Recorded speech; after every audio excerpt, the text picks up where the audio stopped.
Hi students, today we are going to work on lesson 5 from chapter 6, which is multiplying decimals. Your objective is that students will be able to multiply decimals by decimals. So there are different ways that we can approach this skill. One of the ways is by using standard multiplication, and another way is to use the area model that we worked on with whole numbers. So if you're struggling with multiplying whole numbers, then this lesson will also be a struggle because you pretty much are doing the same thing. So let's take the example of 3 and 4/10 times 1 and 2/10. So I'm multiplying decimal by decimal.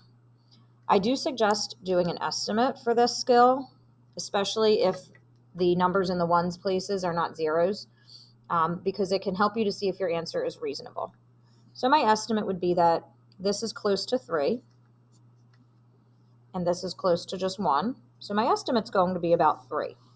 So I know if I'm getting something like in the 20s or 30s or 40s, it's way off. I'm going to start by doing an area model. Now, when I multiply with decimals, I always suggest ignoring the decimal points in the beginning, and don't worry about the decimal points until the very end where we will place them. So I can think of this as 34 times 12. And for my area model, I would do 30 plus 4 for 34, and then 10 plus 2 for 12. And then if I was setting this up traditionally, I again would ignore the decimal points and pretend that they were whole numbers and only put those decimal points back at the end. So let's multiply for our area model. 30 times 10 is a 3. Oops, that doesn't work. Is 3 times 10, which is 3, or 3 times 1, which is 3, and then annex those two zeros. So 30 times 10 is 300. 30 times 2, 3 times 2 is 6, annex a 0. 4 times 10 is 40, and 4 times 2 is 8.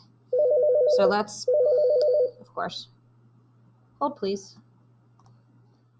Okay, where were we? So we need to then take all of these partial products and add them together. So I have 300 plus 60 and 40 and 8. And I get 408. Now I just want to remind you that we did remove the decimal points in the beginning of our problem. So 408 is not our answer. Remember, our estimate is 3, and 3 is nowhere near 408. So we need to place our decimal points back in. And there are several ways you can do this. One way is by counting, and another way is using your estimate. So if I look at my estimate, it's 3, meaning 3 wholes. So what I want to do is try to place my decimal point in a area where it's as close as I can make it to 3 wholes. So let's look at the options. Mrs. Corrado is looking at me. She thinks I'm a little funny right now because I'm making a video, and now she's making fun of me. That's not very nice, Mrs. Corrado. So we have, if we put the decimal point here at the end, it's still 408, which is not as close to 3 as I can make it. If I put the decimal between the 0 and 8, it's 40 and 8/10. If I put it here, it's 4 and 8/100. Now that's pretty close to 3.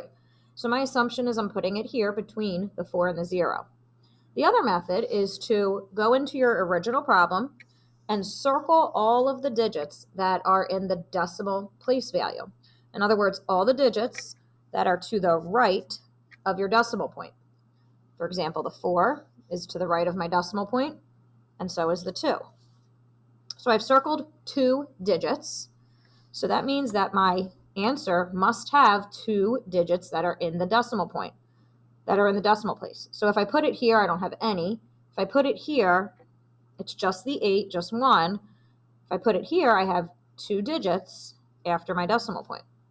So by using my estimate and by counting, I was able to place my decimal between the 4 and the 0, making the product 4 and 8/100. That's close to my estimate, so I know my answer is reasonable. So let's do this the traditional way, for those of you that like doing it that way. But I'm still going to remove the decimal points because a lot of people just want to go ahead and line them up, which is not always the case. So I'm going to multiply these as if they were whole numbers, starting with 2. 2 times 4 equals 8. And then 2 times 3 equals 6. I've used the 2. I drop a 0 because I'm now switching to my tens place. 1 times 4 equals 4. And 1 times 3 equals 3. Add together those two partials. And you can see I still get 408. And then the same goes with placing your decimal point. You can count, or you can use your estimate, or even both. Doesn't hurt to do. So still have 1, 2 in my problem. So I need 1, 2 in my answer. And yes, 4 and 8/100 is close to the estimate of 3. Let's do one more example, hopefully without my phone ringing and people making fun of me. All right, so let's try 0 and 12/100 times 1 and 3/10. And you pick your method. Pick the method that works for you. I'm going to show both, of course, starting with my area model. And again, I'm ignoring my decimal points. So I'm pretending that this doesn't have the decimal point, so it's just 12. And I'm pretending that this doesn't have a decimal point, so it's just 13. So 12 is made up of 10 and 2, and 13 is made up of 10 and 3. So let's meet and multiply. 10 times 10 is 100. 2 times 10 is 20. 10 times 3 is 30. And 2 times 3 equals 6. And when I add them together, I should get the product without our decimal point. So we have 100, 30, 20, and 6. I always do the longest number on top. And I get 156. So now let's place our decimal point. When you have a number that is a 0 point something, estimating is kind of tricky because, this would round to 0, and anything times 0 is 0. So I know my answer should not be in the hundreds because my estimate's saying it's going to be near 0.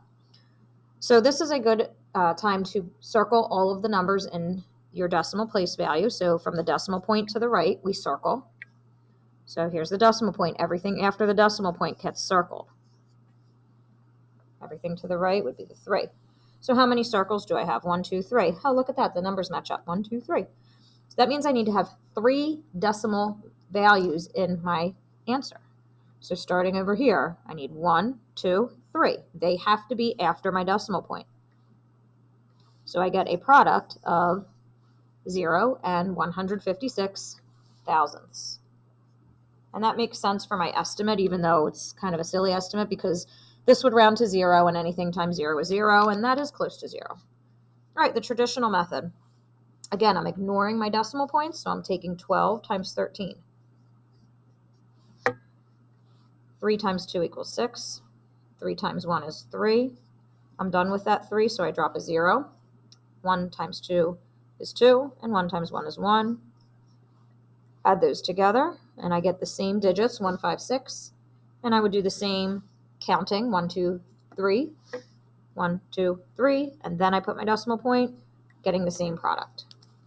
Okay, so the most important part of this skill is getting that decimal point in the correct location, and you can use your estimate to make sure your answer is reasonable, and then pick your method. If you like the area models, go with that. If you are better with the traditional method, go with that. Hope you found this helpful. Have a good day.